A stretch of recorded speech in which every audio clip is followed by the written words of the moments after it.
বিধায়ক মকসুদপুর উপজেলা আওয়ামী লীগের নেতৃবৃন্দ কর্মীবৃন্দ সুশৃঙ্খলভাবে আমার নির্বাচন করেছিল এবং সুশৃঙ্খলভাবে নির্বাচন করার জন্য আমি আসলে সময় কম হওয়ার জন্য অনেকের কাছে আমার আসতে পারি, এই জন্য আমার ব্যর্থতা থাকার কারণেই আমরা কিন্তু বিজয় লাভ করতে পারি। এবার কিন্তু উপজেলা পরিষদ নির্বাচন আসলে আমাদের এই নির্বাচন আপনি দেখেন বঙ্গবন্ধু হত্যা হয়েছে ষড়যন্ত্রের মাধ্যমে। ষড়যন্ত্র, এটা ষড়যন্ত্র। বাংলাদেশ আওয়ামী লীগ যারা বঙ্গবন্ধুর স্বপ্ন সবসময় ধারণ করে তাদের পর সবসময় ষড়যন্ত্রের পর ষড়যন্ত্র। উপজেলা পরিষদ নির্বাচন এবারও ষড়যন্ত্র। সেই ষড়যন্ত্রে আমার অনেক বন্ধুরা, আমার ভাইয়েরা, মুরব্বীরা আসলে কষ্টের কথা, কারণ একটা ফোনও তো আমার দরকার করার ছিল, আমার একটা দেখা করার দরকার ছিল। আসলে আমি ষড়যন্ত্রের মধ্যে আমি অনেক কষ্ট নিয়ে আমি আছি। যে কষ্ট আমি যদি আমার স্থানে মোহাম্মদ আলী ভাই, মাসুদ, আপনারা যদি থাকতেন, যিনি আওয়ামী লীগের কেউ না, তিনি আবার ষড়যন্ত্রের জাল দিচ্ছে।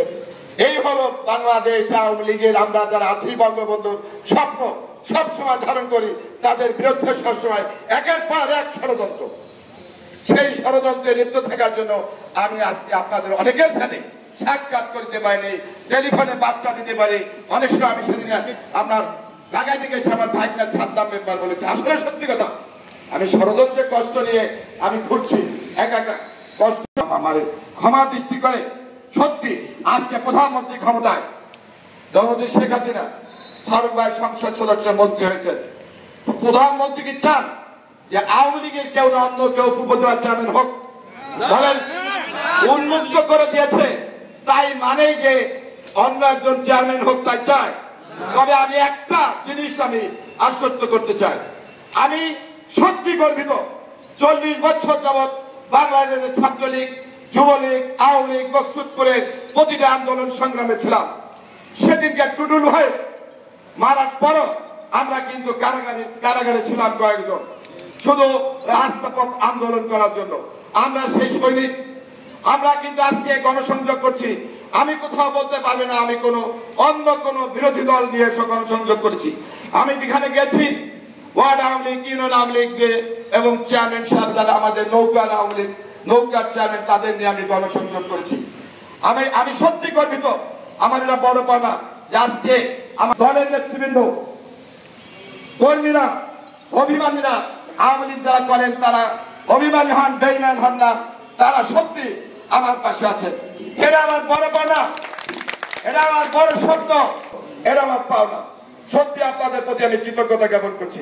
আমি আসি নাই, তারপর আপনারা বসে আছেন যে উপজেলা আওয়ামী লীগের প্রার্থীকে আমি উপজেলা তাকে বলতে পারেন আপনি কোন ওয়ার্ড আওয়ামী লীগের সদস্য। যদি সদস্য হন, ইউনিয়ন আওয়ামী লীগের সদস্য হন, সত্যি তাকে আমি তার জবাবদিহি করব। আমি সত্যি সেই কষ্টে আছি, ষড়যন্ত্রে লিপ্ত আছে। তবে আপনারা বঙ্গবন্ধু স্বপ্ন লালন করেন, এই দিননগর ইউনিয়ন আওয়ামী লীগের ঘাঁটি, নৌকার ঘাঁটি বঙ্গবন্ধুর স্বপ্ন লালন করে। আমি জানি সেই বঙ্গবন্ধুর স্বপ্ন আমরা যারা লালন করি, বঙ্গবন্ধুর স্বপ্ন যারা লালন করি, বঙ্গবন্ধুর নেতা কর্মী ছাড়া কাউকে কেউ ভোট দেয় না। এটাই আমাদের বড় পাওনা। তা আমি আপনাদের আহ্বান করব, সবাই আজান দিলে বক্তব্য সময়ের কাছে আমি ক্ষমা চেয়ে নিচ্ছি। তবে আপনাদেরকে অনুরোধ করবো, আমার যারা মেয়নিতে মানুষ, খেটে খাওয়া মানুষ, আমি মুখ্যমন্ত্রী আদর্শের মানুষ, যারা আদর্শে বিশ্বাস করে, আমার আদর্শকে বিশ্বাস করে, তারা আমার সাথে ইনশাআল্লাহ আছে। তা আপনাদের আহ্বান করবো, অনুরোধ